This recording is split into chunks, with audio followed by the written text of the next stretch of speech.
Bersama saya Azrin Arif dalam rentasan berita edisi 1518. Antara paparan utama. Kontrak papan iklan keluarga Malaysia ada unsur rasuah. Jerung atau bilis, semua kena sauk. Biar rugi sedikit asalkan negara diberkati. Buat kenyataan, jangan sampai kena libas.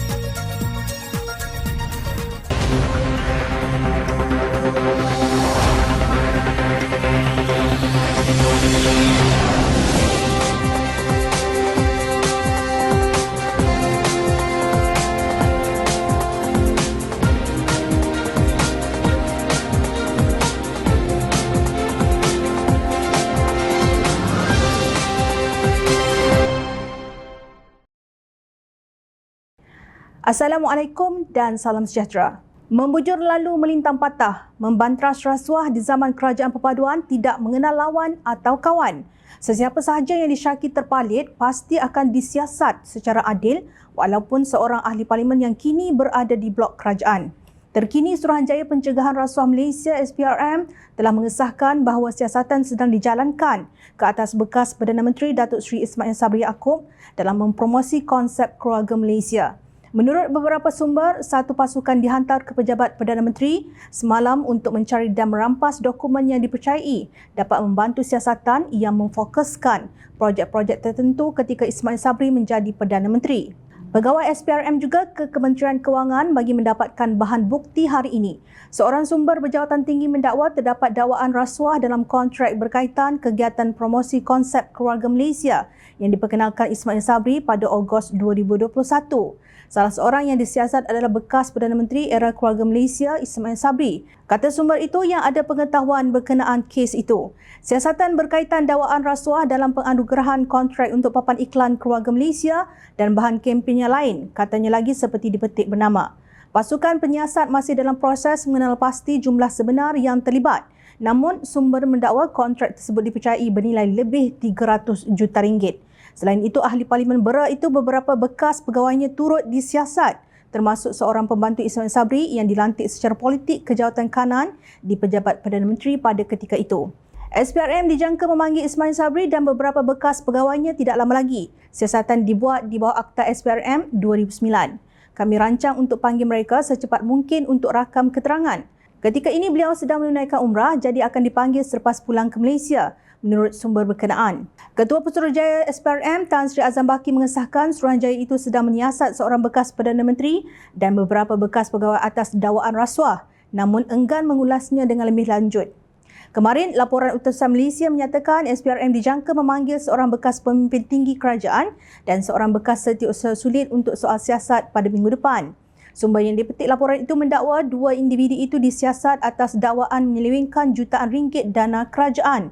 Berita berkenaan siasatan itu dilaporkan 4 hari selepas Menteri Komunikasi merangkap jurucakap kerajaan Fahmi Fazil berkata, rakyat berhak tahu berkenaan perbelanjaan 700 juta ringgit bagi tujuan periklanan dan publiciti oleh dua pentadbiran terdahulu. Pada November lalu, Anwar mendedahkan sebanyak 700 juta ringgit dibelanjakan antara 2020 dan 2022 untuk menunjukkan pencapaian kerajaan. Ketika itu, Anwar memberitahu Dewan Rakyat bahawa sebanyak 500 juta ringgit dibelanjakan ketika pentadbiran Tan Sri Mahyadin Mat Yassin sejak 2020 hingga 2021. Manakala 200 juta ringgit lagi ketika pentadbiran Datuk Seri Ismail Sabri Yaakob sejak 2021 hingga 2022. Benar atau tidak bukan tugas kita untuk menentukan semua ini. Tetapi sebagai rakyat, kita mengharapkan pihak berkuasa yang diamanahkan akan melakukan tugasan mereka secara adil dan saksama. Jangan sesekali kita membuat sebarang spekulasi kerana ia hanya merupakan siasatan yang dijalankan berdasarkan laporan yang dibuat. Di sini jelas membuktikan bahawa pendirian kerajaan perpaduan dalam menentang gejala rasuah bukan sekadar retorik, malah ianya diperlihatkan dengan ketegasan pihak yang dipertanggungjawabkan tanpa mengira bulu. Semoga kebenaran akan terungkai jika benar duit rakyat dan dana negara pernah disalahguna oleh pihak tertentu seperti yang dilaporkan. Pastikan mereka yang terlibat mendapat pembalasan yang setimpal. Namun jika ianya tidak berlaku dan tidak dapat dibuktikan, maka itu juga merupakan satu kebenaran untuk negara. Perdana Menteri Datuk Seri Anwar Ibrahim menzahirkan penghargaan kepada Suruhanjaya Pencegahan Rasuah Malaysia, SPRM dan Polis Diraja Malaysia, PDRM atas ketegasan dan keberanian kedua-dua badan itu dalam mengambil tindakan tanpa mengira pangkat dan kedudukan individu. Beliau berkata ini secara tidak langsung menunjukkan komitmen negara dalam aspek tata kelola dan usaha membantras rasuah serta isu dadah dengan memastikan tidak ada orang kenamaan, jerung dadah maupun ikan bilis terlepas daripada penyiasatan dan tindakan pihak berkuasa. Alhamdulillah kita sudah catat kesungguhan kita yang jarang dapat berlaku dalam mana-mana negara, apalagi di negara membangun. Tindakan diambil terhadap tokoh-tokoh yang dianggap terlepas daripada apa sahaja bentuk penyiasatan dan tindakan, tegas PMX. Beliau berkata demikian ketika berucap melancarkan sistem pangkalan data utama PADU, yakni pangkalan data sosioekonomi negara bersepadu yang mengandungi profil individu dan isi rumah meliputi warga negara dan juga pemastautin tetap di Pusat Konvensyen Antarabangsa Putrajaya PICC. Memberi contoh kejayaan PDRM menumpaskan satu sindiket pengedaran dadah jenis syabu terbesar di Sabah baru-baru ini, Perdana Menteri menyifatkan pencapaian itu sebagai sesuatu yang perlu dibanggakan. Apatah lagi ketika negara membelanjakan ratusan juta ringgit bagi membendung masalah penggunaan dadah, khususnya dalam kalangan anak muda. Pada 26 Disember lepas, media melaporkan seorang penaung badan bukan kerajaan NGO antara 10 lelaki ditahan di Sabah kerana disyaki terlibat dalam sindiket pengedaran dadah terbesar di negeri itu. Yang ditangkap juga puluhan ribu dalam kalangan penagih dan pengedar peringkat bawah dan sukar diambil tindakan terhadap pengedar-pengedar besar. Taukir besar terlibat dalam dadah, maka saya salute PDRM kerana telah jelajah ke Sabah. Jadi cerita bahawa jerung terlepas tidak timbul lagi. Sekarang tumpuan kita itu kepada jerung-jerung supaya anak-anak ikan bilis beringat, katanya di petik bernama. Dalam pada itu, pemimpin UMNO pula mendakwa rakyat sememangnya menunggu SPRM menyiasat bekas Perdana Menteri Tun Dr. Mahathir Mohamad dan bekas Menteri Kewangan Tun Daim Zainuddin. Ahli Majlis Kerja Tertinggi MKT UMNO Datuk Dr. Muhammad Fuad Zarkashi berkata, perkara itu tidak pelik kerana bekas Perdana Menteri Datuk Seri Najib Tun Razak pernah melaluinya sebelum ini. Rakyat memang tunggu giliran Tun Mahathir dan Tun Daim disiasat. Dia kena terima hakikat. Dia tidak kebal. Biar SPRM siasat, kekayaan Daim bocor bila viral kertas Pandora. SPRM kata siasatan terhadap Tun Daim berdasarkan kertas Pandora. Baru rakyat tahu dua anak Daim memiliki syarikat BVI, British Virgin Islands, ketika berumur 9 dan 12 tahun. Banyak misteri mengenai kekayaan Daim, apakah kandungan Pandora Paper itu benar? Biar SPRM siasat. Kita pun hairan kenapa Daim tidak tersenarai 50 orang terkaya dalam Forbes Malaysia. Apa rahsianya? Soal Muhammad Fuad dalam satu hantaran di Facebook. Sebelum ini, SPRM menegaskan siasatan terhadap Daim dijalankan sejak Februari lalu susulan maklumat daripada kertas Pandora yang didedahkan sebelum ini. Kertas Pandora merujuk kepada berjuta-juta dokumen bocor yang didedahkan kepada umum pada 2021 yang didakwa mendedahkan akaun luar pesisir pemimpin masa kini dan masa lalu dari seluruh dunia, termasuk Presiden, Perdana Menteri, jutawan dan ahli perniagaan terkemuka. Daim menafikan beliau dan keluarganya terbabit dalam rasuah atau sebarang salah laku, sebaliknya mendakwa siasatan terhadapnya bermotifkan politik. Kalau betul Tun Daim akan disiasat, direman dan didakwa, ia akan jadi tajuk besar untuk 2024. Tidak pelik pun. Najib bekas Perdana Menteri sudah melalui pengalaman itu. Rumah diserbu, akaun disita, satu malam ditahan di pejabat SPRM, didakwa, dibicara dan akhirnya dipenjara. Bak kata Perdana Menteri, kamu curi dana negara, kamu punggah kekayaan negara. Sama ada kamu Perdana Menteri, Menteri Kewangan, Menteri-Menteri, kamu ingat. Kita terpaksa bertindak dengan tegas untuk menyelamatkan negara ini. Ingat, tiada siapa yang terkecuali jerung atau ikan bilis. Semua akan kena sauk. Berbicara tentang tindakan kerajaan Malaysia untuk tidak membenarkan syarikat perkapalan yang berpangkalan di Israel, ZIM daripada berlabuh di Pelabuhan Negara, Perdana Menteri Datuk Seri Anwar Ibrahim mengakui tindakan itu menyebabkan sedikit kerugian, namun beliau percaya ia akan memberikan banyak keberkatan kepada negara. PMS berkata langkah itu jelas menunjukkan Malaysia mempunyai keyakinan dan sifat perikemanusiaan terhadap rakyat Palestin yang ditindas Israel. Beliau seterusnya menzahirkan penghargaan kepada jemaah menteri, khususnya Menteri Pengangkutan Anthony Lok Siufuk kerana beliau merupakan orang pertama yang memperingatkan kepadanya tentang wajarkah kapal Israel diberi kebenaran berlabuh di negara ini. Ujar Anwar, pemimpin DAP itu berkata adakah kerajaan ingin mengekalkan dasar yang diambil pada tahun 2002 apabila memberikan kebenaran kepada kapal pangkalan di Israel berlabuh di pelabuhan negara ini. Kepada saudara Anthony Lok, kerana dia yang pertama mengingatkan saya apakah harus kita teruskan dengan dasar yang dibuat pada tahun 2002 dulu, iaitu membenarkan. Saya kata ini aneh. Tidak mungkin satu negara yang merdeka dan berdaulat, yang punya peri kemanusiaan, yang benci dengan kezaliman dan pembunuhan anak-anak, boleh biarkan mereka berleluasa tanpa tindakan. Kita tidak ada kekuatan lebih dari itu, tetapi sekurang-kurangnya kita ada kesungguhan dan menunjukkan tekad untuk membetulkan keterlanjuran yang berlaku dahulu. Terima kasih kepada rakan-rakan saya. Katanya ketika berucap merasmikan peluncuran pangkalan data utama PADU hasil inisiatif Kementerian Ekonomi di Putrajaya. Terdahulu dalam ucapannya, Anwar Jian juga Menteri Kewangan berkata beliau bersyukur kerana terdapat ketegasan dalam kalangan jemaah menteri terdiri daripada pelbagai kaum dalam dasar utama berhubung penentangan terhadap kekejaman Israel ke atas rakyat Palestin. Atas nama kemanusiaan, kita tidak lagi mengikut pendekatan lama termasuk umpamanya bicara dengan keras tentang jenayah dan pencerobohan ke atas Palestin dan Gaza, tetapi dalam masa sama secara senyap beri kebenaran kepada penerbangan mereka Israel dan kapal-kapal mereka berlabuh di sini. Saya mengucapkan terima kasih kepada Menteri Pengangkutan kerana mengingatkan saya tentang hal ini patut dilarang kemasukan kapal Israel. Ya, ia melibatkan sedikit kerugian, tetapi saya percaya lebih banyak keberkatan kerana kita menunjukkan ada keyakinan dan sifat perikemanusiaan. Jadi terima kasih, katanya. Pada 20 Disember lalu, Perdana Menteri dalam kenyataan berkata kerajaan memutuskan syarikat perkapalan berpangkalan di Israel ZIM kini dilarang daripada berlabuh di mana-mana pelabuhan Malaysia. Beliau berkata Kementerian Pengangkutan akan mengambil tindakan segera dengan mengenakan larangan kekal terhadap syarikat ini berkuat kuasa serta-merta. Sekatan ini adalah tindak balas terhadap tindakan Israel yang mengenepikan prinsip asas kemanusiaan dan melanggar undang-undang antarabangsa menerusi pembantaian dan kekejaman berterusan terhadap warga Palestin.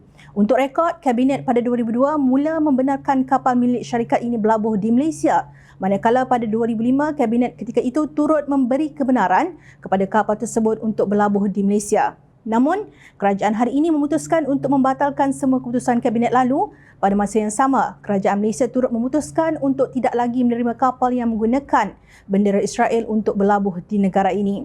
Malaysia turut mengenakan larangan kepada mana-mana kapal yang dalam perjalanan menuju ke Israel daripada memuatkan kargo di pelabuhan Malaysia. Pada Mei 2021, Kementerian Pengangkutan mengesahkan pesawat Boeing 737-400 milik syarikat Israel Aerospace Industry ELTA IAI ELTA mendapat kebenaran melalui ruang udara Malaysia sebelum mendarat di Singapura. Pesawat itu melalui ruang udara negara berlepas dari Maldives dan menuju ke Paya Lebar, Singapura pada hari Rabu 19 Mei 2021 pada jam 2.55 pagi. Sebelum itu, kewujudan pesawat prototipe pengintip bernombor pendaftaran 4XAOO milik Israel ketika dalam penerbangan dari Tel Aviv ke Singapura memasuki ruang udara negara dan berlegar 4 jam sebelum mendarat menimbulkan kegusaran yang banyak diluahkan di media sosial. Pesawat itu dikesan memasuki ruang udara Malaysia menerusi laman web Flight Radar sebelum dilaporkan beberapa agensi berita tempatan ketika itu. Syabas Kerajaan Perpaduan atas ketegasan ini, kedaulatan negara disanjung, keberkatan Malaysia dijunjung. Sayang isteri tinggal-tinggalkan, sayang anak tangan-tangankan. Kenyataan Ahli Parlimen Beruas Datuk Ngeh Kuham yang mencadangkan kerajaan melantik pakar daripada masyarakat bukan Islam untuk membantu jawatan kuasa khas mengkaji kompetensi Dewan Undangan Negeri DUN untuk menggubal undang-undang Islam menimbulkan pelbagai reaksi terutama daripada rakan dalam blok kerajaan dan parti pembangkang. Pada 29 Disember lepas, Sultan Selangor Sultan Sharafuddin Idris Shah turut mengingatkan rakyat khususnya yang bukan beragama Islam agar menghormati dan tidak mencampuri urusan berkaitan hal ehwal agama Islam di negara ini. Sebagai respon segera, Perdana Menteri Datuk Seri Anwar Ibrahim mendukung penuh titah Sultan Selangor. Perdana Menteri menerusi catatan di Facebook pada Sabtu lalu juga meminta mereka yang bukan beragama Islam untuk menulis kepada Majlis Kebangsaan bagi Hal Ehwal Agama Islam Malaysia MKI jika mempunyai sebarang kemusykilan. Sekiranya terdapat sebarang kemusykilan dan bagi mengelak sebarang kekeliruan, pihak bukan Islam boleh menulis kepada MKI untuk meleraikan sebarang kekusutan dalam suasana yang harmoni dan beradab menurut catatan itu. Sultan Selangor turut bertitah bahawa MKI memegang amanah dan tanggungjawab bagi melaksanakan segala hal ehwal berkaitan umat Islam serta dianggotai oleh pakar-pakar yang arif dalam pelbagai bidang khususnya melibatkan undang-undang dan agama Islam. Justru baginda mengharapkan agar ahli politik khususnya yang bukan beragama Islam untuk tidak terus-menerus mencampuri urusan hal ehwal agama Islam. Dalam hal ini, Pengarah Komunikasi Parti Amanah Negeri Amanah, Perak, Azhar Rahman berpandangan DAP wajar mengambil tindakan dalaman yang lebih tegas terhadap pemimpin mereka yang mengeluarkan kenyataan menyentuh sensitiviti Melayu dan agama Islam. Beliau berkata tindakan itu supaya dapat dijadikan pengajaran kepada pemimpin pada masa akan datang untuk tidak lagi mengulangi kegelojohan sama seperti dilakukan ahli parlimen berruas itu. Amanah Perak turut kesal dengan tindakan dan sikap tidak cermat ditunjukkan pemimpin senior DAP itu.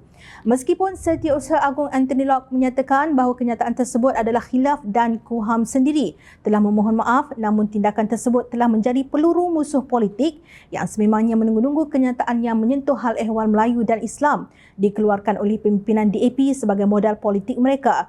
Katanya dalam kenyataan disiarkan Sinar Harian.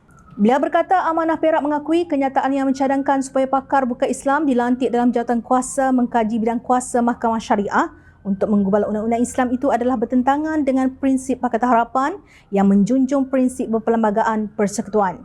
30 Disember lalu, Datuk Ngeh KUHAM memohon maaf atas kenyataan yang telah diberikan.